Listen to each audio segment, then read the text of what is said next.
علي الحلوين وعذبوني، نظرات تهيم الروح بيها رموني. أكيد الحلوين مروا منا، أكيد. والنظرات اللي عذبت ناظم الغزالي خلته يغني هاي الأغنية أكيد طلت عليه من هذه الشماشير ومن فتحات الأبواب.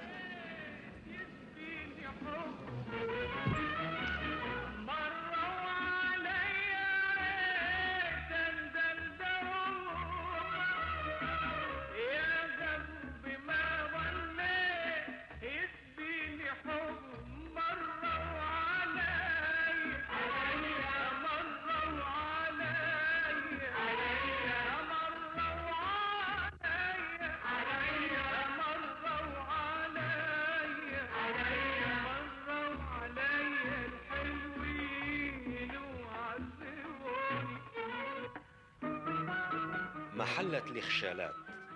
سميت الإخشالات نسبة إلى عشيرة الإخشالات التي سكنت هذا المكان، وهذه المحلة تقع بين محلة الحيدر خانة ومحلة العاقولية، حيث تتكون من عقدين مغلقين لا ينفذان. سكن هذه المحلة الفنان المرحوم ناظم الغزالي نجم الغناء العراقي، كذلك قارئ المقام محمود الإخشالي والد إبراهيم الإخشالي، ومحمد الإخشالي صاحب مقهى الشابندر.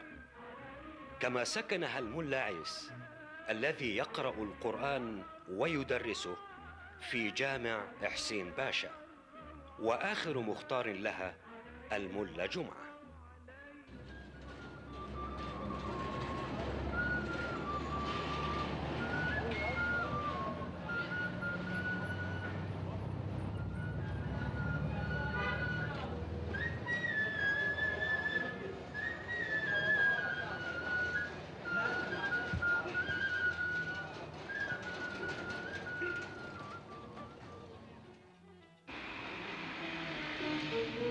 في هذا المكان كانت هناك رفات حيدر خان منشئ جامع الحيدر خانة.